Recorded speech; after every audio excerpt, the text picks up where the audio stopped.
मैं सबसे पहले तो चंडीगढ़ यूनिवर्सिटी और NID फाउंडेशन को धन्यवाद और बधाई देना चाहती हूँ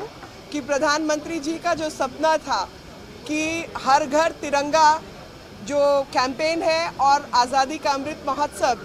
इन दोनों को जन भागीदारी में जनता का मूवमेंट बने, ये कुछ एलीट कुछ लोगों के हाथों में नहीं रहकर ये सबके बीच सब एक ही भावना से प्रेरित है, तिरंगे की भावना से हम सब प्रेरित हैं। तो क्यों तिरंगे को हमारे से दूर रखा जाए? उसी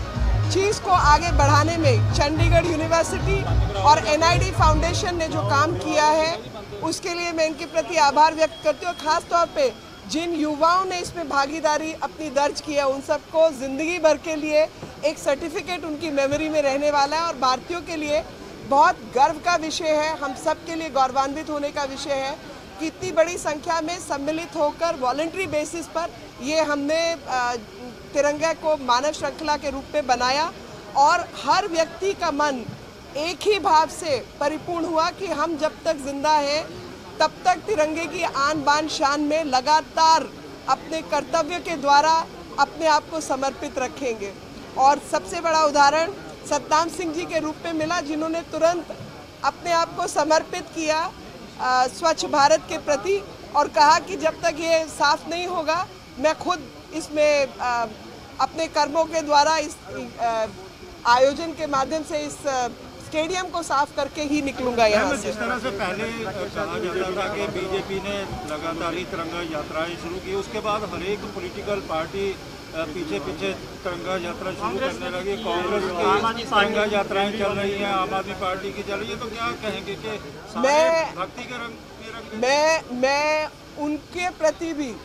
धन्यवाद दूंगी क्योंकि मुझे याद है जब एक कुछ रेजिस्टेंस आ रही थी कुछ कोनों से, तो मैंने सब यही कहा था कि सबको ईश्वर जो है सद्बुद्धि दे, सद्भाव दे, क्योंकि तिरंगा हम सबका है और जब तिरंगा हम सबका है और उसकी इतनी ऊंचाई को सामने रखते हुए प्रधानमंत्री जी ने आह्वान किया। प्रधानमंत्री जी भी भारत के हैं, वो किसी व्यक्ति के नहीं है, किसी पार्टी के नहीं है और उनके दिए हुए आदर्शों पर अगर चलने का सब प्रयास करते तो भारत ही एक होता है, यूनिफाई होता है, यूनिटी खड़ी होती है। इसमें मैं इसका स्वागत करती हूँ। देखिए, कुछ लोग जो भी राजनीति अपने जिस भी तरीके की वो उनको मुबारक, मगर मेरे बच्चों की उम्र आज भगत सिंह की उम्र से ज़्यादा है। जिस उम्र में भगत सिंह शहीद हुए, 22-23 साल की उम्र में वो शहीद हुए, जो देश के लिए मरने मिटने वाले हैं उनका नाम वतन के हर दिल वाले के मन में लिखा हुआ है। 2-4-5 लोगों ने जो बोलना है वो बोलते रहे, लेकिन भगत सिंह की शहादत को ये देश कभी भुला नहीं सकता। और मुझे ऐसी ही मानसिकता का पता है जिसकी वजह से हुसैनी वाला को कभी उसका जो सम्मान मिलना चाहिए था वो नहीं मिल पाया, लेकिन हुसैनी वाला वो स्थान है। और आज भारत की युवा पीढ़ी को मैं बताना चाहती हूँ कि हुसैनी वाला वो स्थान है जहाँ पर सुखदेव राजगुरु भगत सिंह के फांसी देने के बाद उनके मृत शरीर के टुकड़े करके बोरियों में डालकर मिट्टी का तेल डालकर अंग्रेजों ने आग लगाने की कोशिश की थी।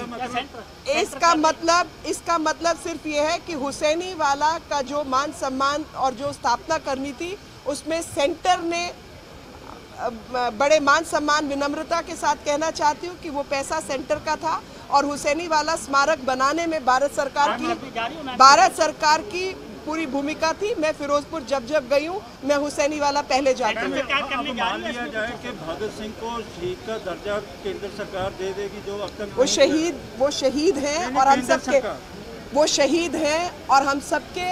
मन में जो अनसंग हीरोज और जो संग हीरोज हैं उनमें उनका सर्वोपरि नाम है। मैम, जो लक्ष्य है हर घर तिरंगा के तहत 20 करोड़ पहले पूरा हो चुका है, क्योंकि आह्वान आज से प्रधानमंत्री नरेंद्र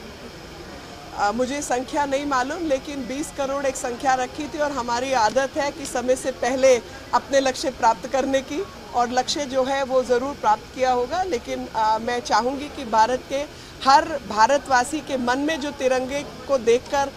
जो भाव आता है उसी भाव से ओतप्रोत होकर सब लोग